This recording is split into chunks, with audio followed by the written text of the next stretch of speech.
ഭൂചലനത്തിൽ വിറച്ച് പടിഞ്ഞാറൻ കൊളംബിയ. മരണം 111ആയി.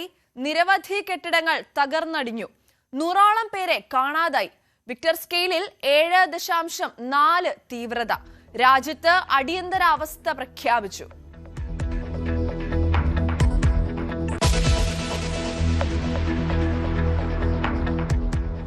പാർലമെന്റിൽ പ്രതിഷേധം തുടരാൻ പ്രതിപക്ഷം. ഡൽഹി സമരത്തിൽ ആഭ്യന്തരമന്ത്രി അമിത്ഷാ പ്രതികരിക്കുമെന്ന് കേന്ദ്രം. പൊതുവിഷയങ്ങൾ കേൾക്കാൻ താൽപര്യമില്ലെന്ന് രാഹുൽ ഗാന്ധി.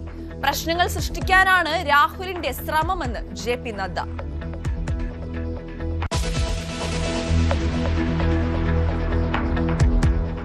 അർജുൻ ആയങ്കിക്കെതിരെ നിയമ നടപടികൾ വേഗത്തിലാക്കി പോലീസ്.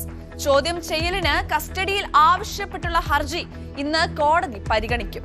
ആയങ്കിയുടെ വീട്ടിൽ നടത്തിയ പരിശോധനയിൽ കണ്ടെടുത്ത ലാപ്ടോപ്പ് ശാസ്ത്രീയ പരിശോധനയ്ക്ക് അയക്കാനും അന്വേഷണ സംഘം.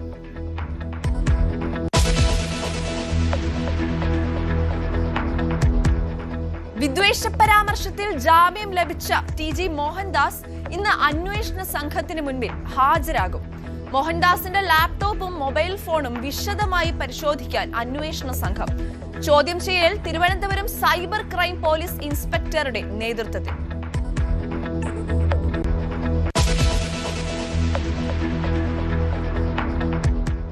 കടലിൽ കാണാതായവർക്കുള്ള തെരച്ചിൽ ഇന്ന് തുടരും. പുല്ലുവിള സ്വദേശി ജോണും മുതലപ്പുഴി സ്വദേശി ഷിജിനും നീണ്ടകര സ്വദേശി ഗൗതമും കൃഷ്ണയും കാണാതായിട്ട് ഇന്ന് 12 ദിവസം. നേവിയും സ്കൂബ ഡൈവിംഗ് സംഘവും കോസ്റ്റ് ഗാർഡും രംഗത്ത്.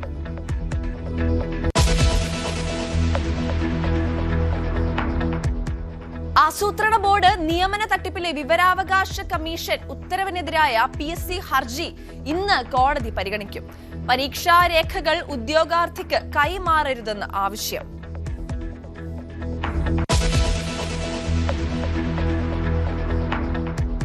വെള്ളാപ്പള്ളി നടേശൻ പ്രതിയായ മൈക്രോ ഫിനാൻസ് തട്ടിപ്പ് കേസ് ഹൈക്കോടതി ഇന്ന് പരിഗണിക്കും.